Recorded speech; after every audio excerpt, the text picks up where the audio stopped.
Hi, I'm Tyson Franklin, and welcome to this week's episode of It's No Secret with Dr. T. Now, if you've been listening to this show for a while, you'll probably be aware that I do have a second podcast called the Podiatry Legends podcast, where we talk podiatry. I have podiatry guests on, we talk podiatry, and it's targeted towards podiatrists. Every now and then, I will have a guest on the show that the information that they share, after I listen to it, I go, that could apply to any business, and the conversation is that good. I feel it needs to be shared elsewhere than just the Podiatry Legends podcast. So this is what I'm doing today. My guest was on episode 48 of the Podiatry Legends podcast. So if you listen to that podcast and you sort of go, well, I've already listened to this episode, then just have a listen to it again, because I think it's worth listening to a second time. The guest is Dr. Patrick McEneaney, and he's based in Illinois. And I opened the conversation with him just asking about how he expanded, or how he started his first business, because he went from one podiatry business to 5 podiatry businesses in a very, very short period of time. It was really rapid business expansion. So sit back and relax, and I open the conversation up just asking him, how did he get the first practice started? And I will come back at the end just to wrap this episode up. So like I said, sit back and enjoy. So I got out of residency a little over 10 years ago. And so I joined a practice that I currently still am at. And I was there over 5 years, and things went really well. Well, the owner decided kind of 6 months before I took over the practice that he was going to retire. Okay. So I went in, got the practice evaluated, bought out the practice, and hired a new associate, and, kind of worked and ran with it for a while.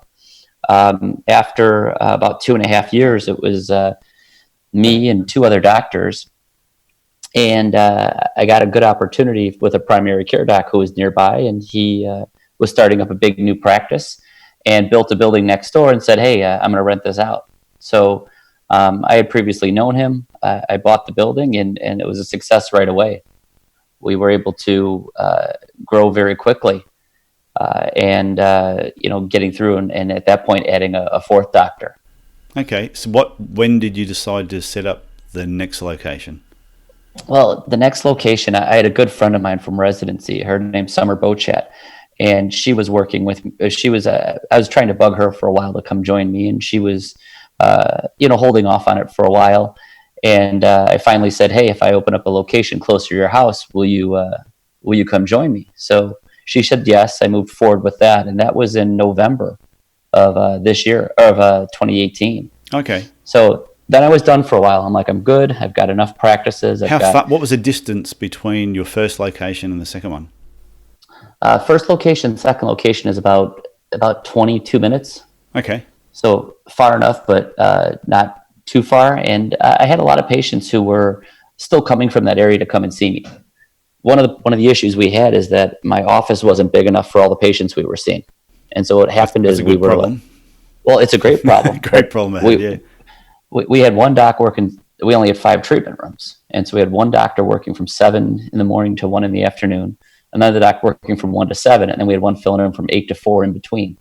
Okay. And we literally didn't have enough room some days.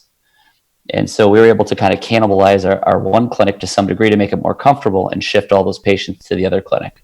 So with the success of that first clinic, would you put it down to timing, location, or were you doing something marketing-wise that was really paying dividends? Well, timing was part of it. I had previously known this other doctor and his manager. And so they went through, and I knew I was going to have a good referral base with them. Because they had referred to me before, and being that I was, right next door to them, I figured that would work well. We did a lot of marketing in local areas by us, through different, publication type stuff. We did seminars, we did social media stuff, and kind of worked through all that until we got to where we needed to. Okay, so with the social media, like, is it Facebook? Facebook. Was the main thing? Yeah, that's the main one. We have a little bit of a presence on LinkedIn, and we haven't got into Instagram yet, but it's on my to-do list. Yeah, I'm not sure about Instagram myself yet. And you said that you're running seminars. What type of seminars were you running? So we would run seminars like we'd pick like a seminar on total ankle replacements. And so there's an older community out by us. So we, set up a breakfast, sat down, talked about total ankle replacements with them and tried to get that to bring those people in.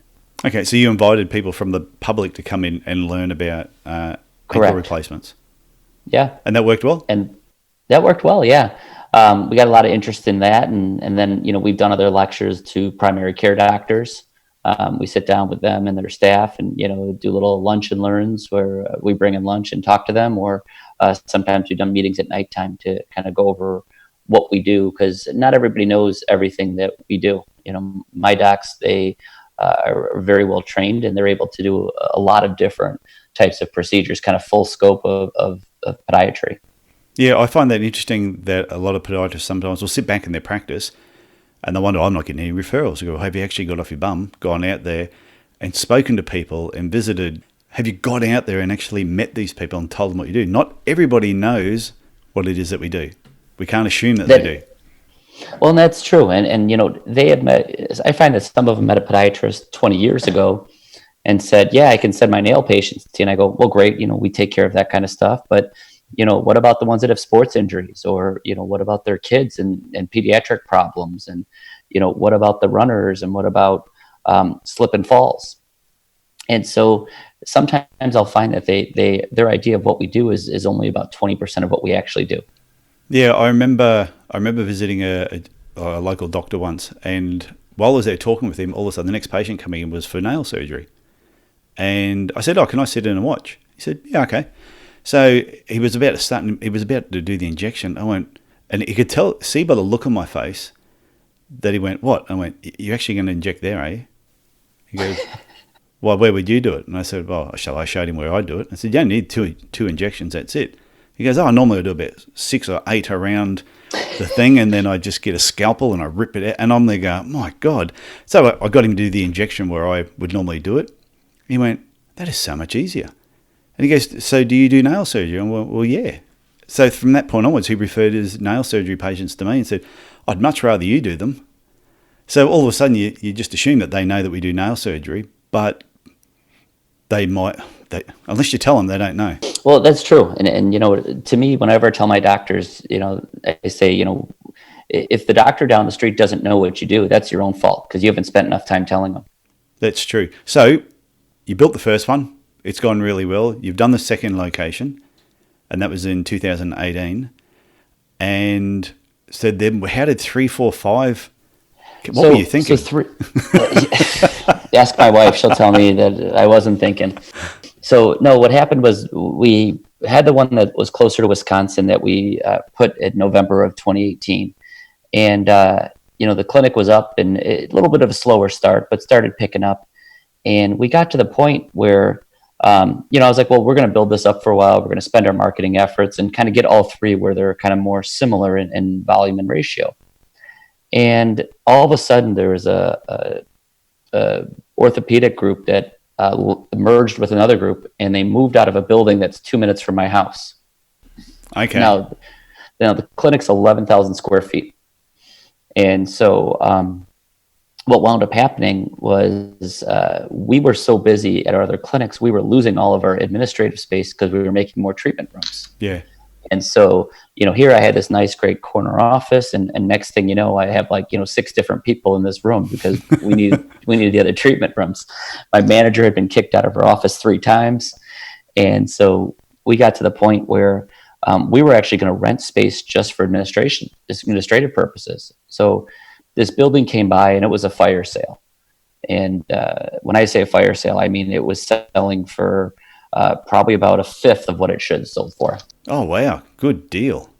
So, and it was an ortho office. So they had all the treatment rooms built out. Literally, they were practicing 8 months earlier. And so all I did was put new flooring in and paint the walls, and we were ready to roll. Oh, that is fantastic. So, it was something that I wasn't planning, but, it just kind of happened. And then when I bought the building, they actually had physical therapy built in next door. They had a 2,200 square feet of just physical therapy space. So I called the physical therapist I know. I said, hey, you want to rent some space? And so he moved in next door, and then I got some rental income from that also. That is awesome. I know, and now I know some people might be listening to this and they go, "Okay, well, you were lucky. Yeah, these things just sort of fell in, right in front, fell at your feet, so to speak."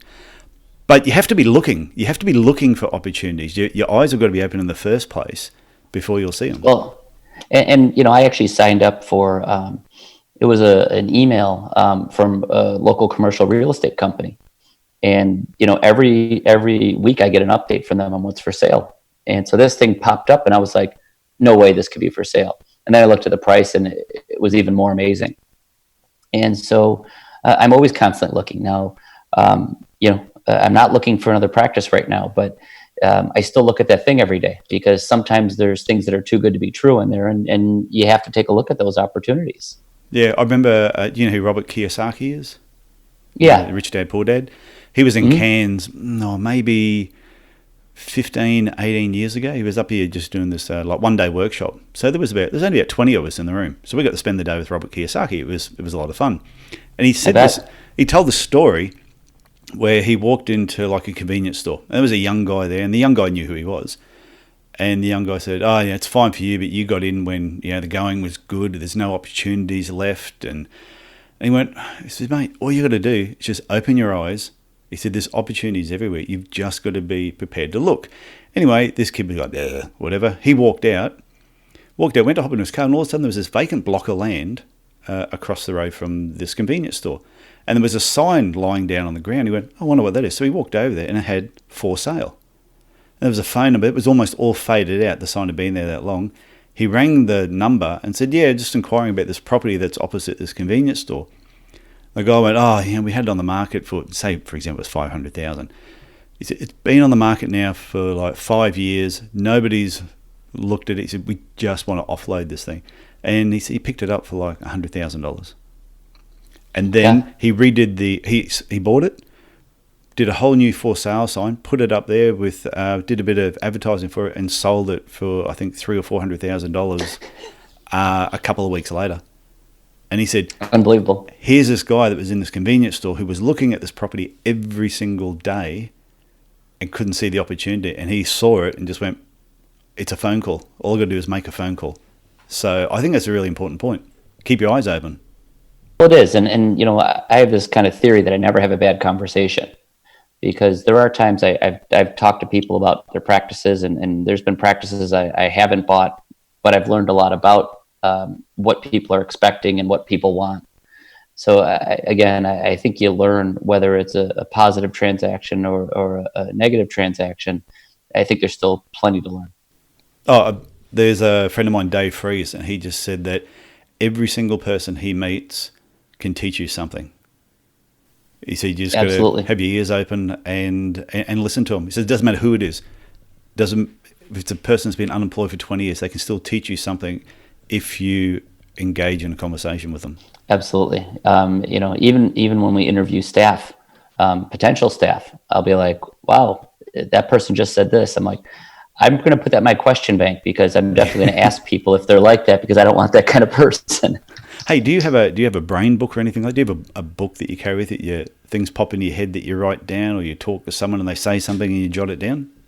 I do. Whenever I go to a conference, I have a little book. It's probably 3 inches by 3 inches, and I keep it. If it's big enough to fit in, but small enough to fit in my coat pocket. Okay. And so I keep it with me, and even when I go out to dinner, I have a pen with me, and I have that little notebook. No, and that's good. You sit down and have conversations and talk with people, and it's hard to remember everything that you talk about, but you write them down, and then after a conference or a meeting, I'll go back to it and start saying, "Okay, this is important, I need to do this," and kind of prioritize everything. Yeah, I know a few people. I have a book that I always carry with me everywhere I go, always writing things down there. If I have a meeting with somebody as we're talking, sometimes I'll have it out and I'm writing while we're talking. And it may annoy some people sometimes, but to me, that's the best way of capturing ideas, especially when they're fresh in your head. But some of the smartest people I know, they always just carry this pocketbook with them, always have a pen with them, and they're always noting ideas down. Well, there's always somebody that knows something you don't, especially when it comes to business stuff. And so, people will start talking and I'll be like, oh, that's a great idea. I need to put that down. And, how did you institute that? And what happened? What were the negatives of this? And sometimes you don't have to go down a path if it didn't work for somebody else. Yeah. And I think some people are scared to ask the question. Yeah, they'll meet somebody and they go, oh, no, I feel rude if I ask them, how did they do this? And majority of people I ask people questions all the time. And most people are willing to give you advice or at least tell you what they did. Well, we're all in the same boat. And so, a lot of times people do like to share their experiences. Now, the one thing I found is that when you're talking to some people, they sometimes don't like to talk about their failures. And what I tend to do if I think that someone's got something valuable to tell me is I'll share a failure first. And then it makes them a little more comfortable to tell me about theirs. Because, again, if there's something that doesn't work and everyone doesn't tell you, then you're going to do that and not do well.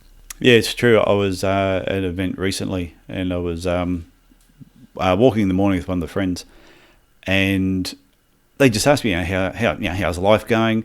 And you say the usual, everything's great. Then as we were walking the second day, I went, well, actually, this is what's been going on. And I was telling him this problem that I was having. Now, after I finished it, he went, you know what? Since you've opened up to me, he said, I will open up to you. Then he was telling me a problem he was going through. And he sort of went, we're all in the same boat. Yeah. And sometimes it's just, like you said, sharing some of your failures or things that aren't working, it also helps you find a solution to it as well. It really does. And I've got a good group of friends. I'll name drop Melissa Lockwood and Nicole Friels. They're both, one's a doctor in Southern Illinois and one's a doctor in Kentucky. And I know them both. Do you? I do. They're great people. I have met them. I met them back in 2012 in Nashville. Oh, okay. So you can name drop because I know them. I can. Okay. Yeah. So all three of us were in the same class together. Oh, right. Okay. In podiatry school. So we, what we do is, they were both business owners before I was. And so when I first took over the business, I was kind of like looking for people to talk to learn a little bit more. And I ran to them at a conference and started talking and realized all the things I didn't know. So I credit some of my success to them for kind of teaching me where they got to where they are. And we meet once a year now. And it's usually at a conference, and we sit down and we chat and we talk and we like pull out our books, and it's no holds barred. And if we're doing something, we'll say, that's a horrible idea. You shouldn't be doing that. And, there's no offense taken. And we all kind of work together to help each other get to that next level. So was that at a Top Practices event by any chance? It was not. That one wasn't. Okay. That was a practice management conference one year. Another year we came out to my house, and another time we met at a different conference. So we just take turns going different places. We're like, all right, where are we meeting this year? I've tried to encourage other podiatrists I know to form mastermind groups, and whether you meet every 6 months and pick a city, whether it's Melbourne, Sydney, Brisbane, go down there, hire a room out for 2 days and just sit down and just, do you use the term chew the fat?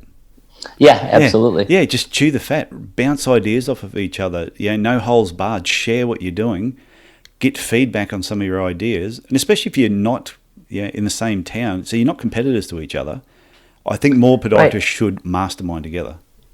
Well, and the other thing with it is that, we'll be sitting there and like I have a musculoskeletal laser.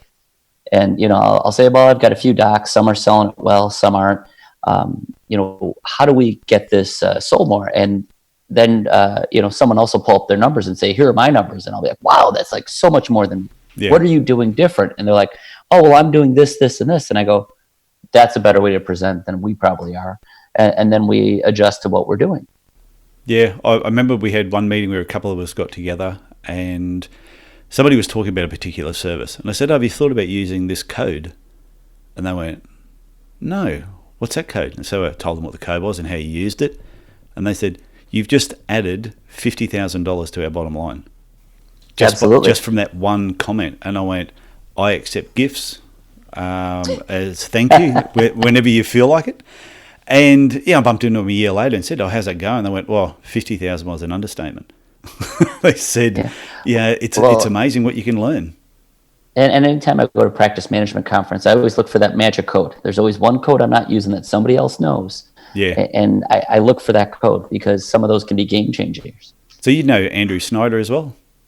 Yes. Yes. Yeah, very nice guy. He is a super nice guy. He's been on the podcast. He was on. Okay. Geez, that was a while back that he was on. I'll have to figure out what episode that was. I'll put that in the show notes. Andrew Snyder's, and I think his was about being a solo practitioner.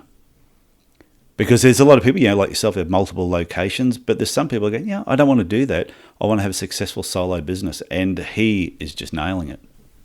Yeah, a lot less headaches, I'll tell you that much.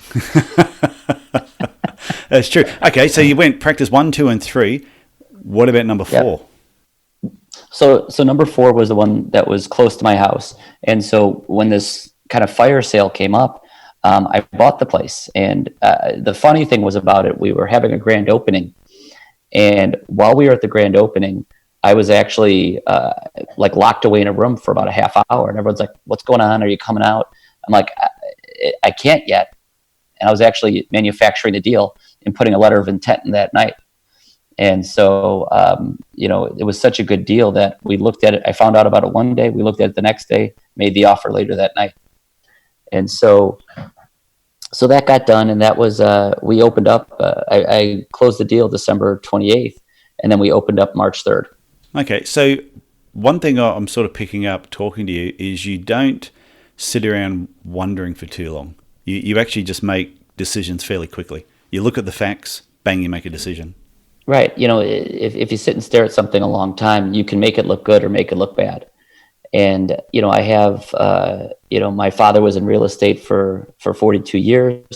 I have a practice manager who has a real good take. She's been in the industry for a long time. And, we sit down and talk about these things. And I talk to my accountant, I talk to my lawyer, and I'm not the best at everything. And so I use my resources and have them help me decide whether these are good to go ahead with or not. I think that's great advice. So the last location that you set up, when was that one? Well, that was one that I was actually talking with a doctor back in October of last year. And, we had talked a little bit, and he kind of after a little bit was like, yeah, I don't know what I'm doing. And I might have somebody else who wants to buy this practice. He had been in practice for 32 years at one location. And it's a small office, about 1,000 square feet. But I don't know what that is in square kilometers, but square meters. Square meters. Square kilometers, not many. But so we kind of lost communication, and then I was working on this other stuff, and so that office, I got a call, and he was like, "All right, I got all the business stuff you were looking for. You want to buy the place now?" And I'm like, "Well, I just opened 2 offices since we last talked." And he's like, "Well, just make me an offer." So I sat down, looked at all this stuff, and one of my doctors at the time, I was up to 5, was working part-time for me. And I said, "Hey, I got this opportunity. Would you be willing to go full-time?" And, Sarah Dickey is her name. She's a wonderful doctor. And so I was able to get her to move to full-time. And so the gentleman just kind of wanted out and wanted to close up his practice and kind of move on with retirement. And so I negotiated a good deal for it. And then the last clinic opened. And so that's been open about 3 weeks, and we're still doing renovations as patients are coming in. But, it's, you can't stop the progression. You don't want to have your practice, this new practice closed for 3 or 4 weeks. Yeah. And everybody wondering if it's just closed up and done. So it's kind of, everyone's excited to see the changes that's happening in the office, but it's definitely dusty and messy and, not the ideal situation just yet. Yeah, I took over a practice on the Sunshine Coast, and which is about 1,800 kilometres from where I live, so about 1,400 miles. So it was a fair way away. Yeah. And I remember when the podiatrist there, they went bankrupt and walked out. So I contacted the real estate straight away. I said, I know these people have moved out. They've gone bankrupt. I want to take over the premises. Genius. And it took 3 months before I could get in there because the real estate was going, oh, yeah, but they might come back. I said, I'll tell you right now, they're not coming back. Let me in there and let me just open the doors up and just kick it back off. Anyway, 3 months it took to get in there. And I was able to rebuild it back up. And I built it back up and I sold it. But it was a hard slog because it had been closed for that period of time. So I think you made a smart move. Do the renovations, keep the business open, don't close it, because it doesn't take people long to decide to go somewhere else. Right. They come in one day and they look and there's dust and it's not like it used to be, and they think it's closed. And Yeah. so you can't do that. So what's next for you? What have you got planned with all your spare You know, time? I've kind of, my hobby's been my business. And so, I like spending time, learning more about it and doing more. Now, I'm busy seeing a lot of patients still. I've had a lot of people say, well, why don't you just stop seeing patients and just focus on all this business stuff? But I still like seeing patients. I'm doing about 25 to 30 surgery cases a month. And so I work at 2 wound care centers. So along with being at my own clinics. So, Okay. So that keeps me busy enough. And then on top of that, you're now president of the Illinois Podiatry Medical Association. And I take it when I was reading through your bio, you do a bit of speaking as well? Yeah. And I do speaking for at different conferences. I do consulting work, with some of the medical device companies. I do talks on coding and talks on kind of running offices and practice management. So yeah, I'm kind of all over the place. God, you're a lazy bugger. When I get home, I crash. I'll tell you that much. But I know some people, they'll have one practice. They're a solo practitioner. Yep, they have a busy clinic. But then you'll ask them about, why don't you go to this conference, or why don't you attend this? Oh, I'm too busy. They can't take any time off because they don't have any support. Yeah.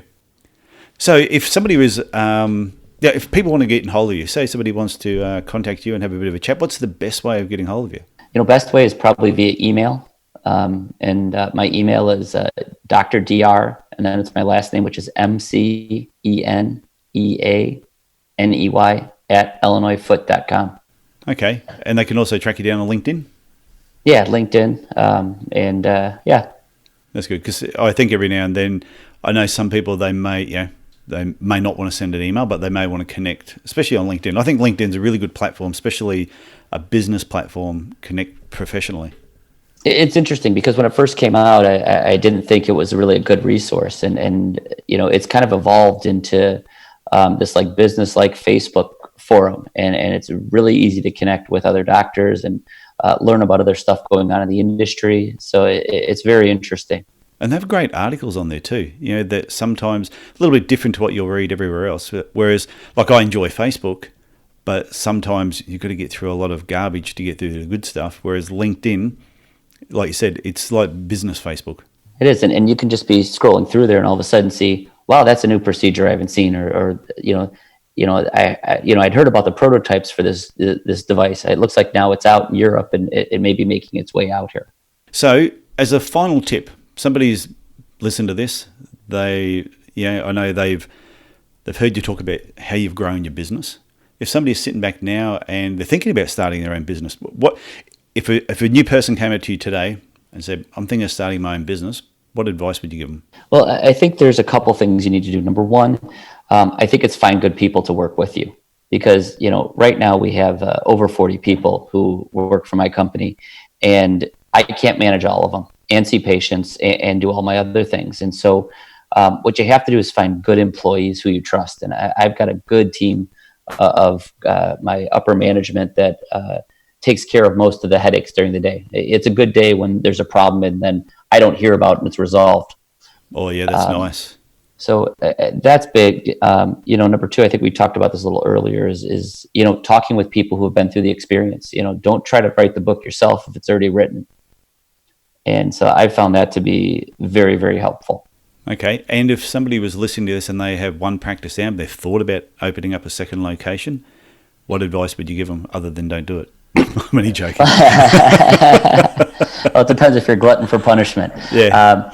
No, you have to be careful. I before I even opened my second office, I looked at another office, and it was a pretty decent opportunity, but at the time I only had, it was me and one other doctor, and to pull myself away from our current practice and move and work to this practice, it was going to take too much time and too much effort away. And I looked at it all and said, I'm going to put all this effort in and I'm probably only going to make this much more money. If I put that kind of effort in my current clinic, we'll probably make even more money than that. Yeah. And so it's something where you have to make sure that you have, the doctors, you have the staff, and that you're ready to make that next step. Because if you make that step too early, you'll be overextended, and you don't want your current practice to suffer because you tried to do too much all at once. Yeah, and I had made that mistake myself. A number of years ago, where we set up a second location, and really the second location was being fed by the first location. And every time there was somebody away, it would fall back onto the first location. And even though the second location went well, the first one was actually being affected because of it. Yeah, you got to be careful not to cannibalize your own clinics. And my clinics now are all like 15 to 30 minutes away from each other, and so they're far enough away that they're kind of have their own neighborhoods. But if they're close enough that if someone has got a problem and they really want to see one of the doctors in another clinic, they'll still make the drive. Yeah, I remember someone saying once when somebody goes to set up a second location, is they could never understand why sometimes they want to actually have an affair on themselves. And that's sort of what happens when you're setting up a second location, is you're splitting your time between two places. It's got to be the right time to actually do it. Well, yeah, and you got to make sure you have the right doctors. Yeah. So, with me, I'm always talking to doctors, and I always kind of like have my own little bullpen going. I've always had a few doctors who I'm talking to, and what I try to do is make sure that, if I am ready to open a new clinic tomorrow, that I have a few people that I've already had conversation with that are interested. And, it's nice because not all of them will pan out, and some of them, will say, no, I'm not ready, or, I decided to go a different way. But, if you have enough people, one of those people are going to be ready to pull the trigger when you need them. Okay, so are they partners with you in some of the other practices, or do you own them outright and they work for you? Well, right now I own all the practices outright. Yeah. And so that's something that, the doctor who's been with me longest has been with me about 3.5 years. And so, I think long term, if you want to keep good doctors, then you have to bring them into the business side of it and, give them a little bit more meat off the bone. So, that's something that, may be available to them in the future. But I think that you need to spend a certain amount of time and put a certain amount of effort in. And I always tell my doctors, I say, if you want to be an owner and be a partner, you got to act like one. True. And if you act like one now, then I'm going to be more likely to bring you into what I'm doing. Yeah, that's good advice. It's good advice to tell them too. Actually get to sort of change their behaviour and not act like an employee. Correct. Okay. Do you have any parting words? Or actually, no. Before we get to that, I think it's always good. Has there been any failures that you sort of go, this was, say, maybe the biggest mistake I made in business, if you could go back, that you wouldn't do? Because we've heard all the successes, and if somebody's listening to this, they might go, "Oh, it just sounds like everything he touches turns to gold." Was there any that's mistake? Totally the answer. That's totally the answer. No, yeah, that's what I tell them. Yeah, I've never made a mistake. No, I think the biggest mistake I've made is keeping bad employees too long. You have people who are problematic. You see it, and you don't want to retrain somebody. You don't want to have to look for somebody else. You think that, oh, well, they're just in a funk. They'll get out of it. Yeah. And you keep kidding yourself. And when it comes to the time when that person quits or you fire them, you look back and say, wow, they did this and this and this and this. I should have got rid of them a long time ago. And so, I've talked to people who say, and I've heard this over and over again, is you hire slowly and fire quickly. Yeah. And you want to, when someone shows you their true colors and it's not a positive thing, then you need to get rid of them and find someone who else is in the right mindset that you are. Yeah, I know a lot of people that have let staff go, and I've done it myself, that when they walk out the door and you hear the door close, almost everybody in the business, you hear them go, oh, thank God. A big sigh of relief. Yeah, it's a big sigh of relief. And when you look at everybody, everyone's going, oh, I'm so glad they've gone. And go, well, why didn't you say something earlier? Oh, I didn't think it was my place to mention this or mention that. And I think that is something that with your team, that there needs to be that communication, that if somebody is dropping the ball, they need to make you aware of it, not try and cover it up for them. Right. Well, and the other thing, I had this little drill that I do probably every year or two. I walk around to every employee and I say, what's your favorite thing about working here?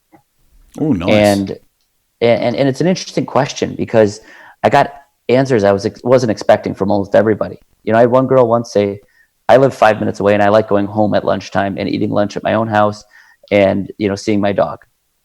And, I learned not to mess with that girl's lunch break. Yeah. And I had another employee say, I just like, I'm a little older, and I like that you teach me things every day, because I've worked with other people that figure I'm just old and I'm set in my ways, and I'm really not. And so it was enlightening to me, because what I thought the reasons they liked to work with me, or what they really valued about the practice, I was off base very often. And it was an interesting drill. I think that is a fantastic question that everybody listening to this now, write it down and go and ask your team. What is it they like about working at your practice? And it's an easy thing, because, the girl who liked to learn new things, I just made sure that, once a day I taught her something new. And that's easy to do. And that's an easy way to keep her happy. Yeah. And, other employees, said things like, you don't yell at me. The last office I worked at, I got yelled at a lot. And so, when you approach that person, that you sit down and have more of a face-to-face talk with them versus just snapped at somebody because it's not the way you want it to be. And like you said, the girl that liked going home at lunchtime, that, like you said, don't mess with her lunch break, because that's the number one thing that she actually enjoys about working there. And what you'll find is that a lot of times, I ask that question, or I'll ask, what else do you need to be successful? And I had one of my doctors say, you know what, I need a rangeur at the office. And so I went and bought a new rangeur, and he was happy. And I had another doctor say, you know what, I like this one kind of tape that you don't have. And so, I got that kind of tape. But even I had one employee say, I just want a stapler. I always have to share it with her, and she uses hers a lot. I just want my own stapler. Well, for $5, I have a happy employee for a long time now. Yeah, it's simple, isn't it? It's very, very simple things, yeah. And when you ask that question, I'm like, what else do you need? They never say like a raise or this or that. It's always something little to make their life a little easier. Yeah, and a lot of employers think it's just about the money. Oh, if I give them another $50 a week, everyone's going to be happy. Or if I pay them a bonus, everybody's going to be happy. But people are satisfied in different ways. Well, and it's funny, because I've read articles on this. And depending on which article you read, they say, like, what does the employee want most? Money is usually, third, fourth, or fifth on the list. Yeah. They want compliments. They want reassurance. They want to be empowered. They want things like that, usually before they want more money. I mean, money's always nice, but, sometimes you give someone a big raise and they'll still leave if you're not giving them what they want to get out of the job. It's true. So Patrick, I want to thank you for openly sharing your whole story and how you set up your businesses. I've taken heaps away from this, and I reckon anybody else that's listened to this is probably, if they're listening to somewhere where they've been able to take notes. If they're in their car, don't take notes while you're in your car. But when you get home, listen to it again. I'm sure they will get 5, 10, 15 points out of this without any problems whatsoever. So, Patrick, I want to thank you for coming on the Podiatry Legends podcast. Well, thank you for having me on. I was very happy to get to talk to you and share. Well, I hope you enjoyed listening to Dr. Patrick McEneaney today. And the other reason I wanted to actually bring an episode from the Podiatry Legends podcast onto It's No Secret with Dr. T is to make people realize that there's a lot of information to be gained from podcasts that are way outside of the type of shows you would normally listen to. A few years back, when I was doing my 365-hour mental and physical challenge, when I was listening to a lot of podcasts, shooting videos, a friend of mine, Dave Fries, said, listen to and read stuff outside of your comfort zone, and you'll be surprised what you learn. So if you're not a podiatrist and you're sort of thinking, I've never thought about listening to a podiatry podcast before, have a listen to it, because you'll be surprised what you can pick up listening to people outside of your profession, industry, and interests. So It's No Secret, Dr. T is a small business and marketing podcast. That was the whole goal of putting this show together. When I get somebody on the other podcast, on the Podiatry Legends podcast, that I think is sharing some really wise business tips, I am going to bring that information onto this show. But that's my tip for you, is to start looking outside of what you normally listen to. Listen to something completely different and outside of your comfort zone. That's my rant for today. Pretty much that's it for me this week. Look after yourself, look after your family, and I will talk to you again next week. Bye for now.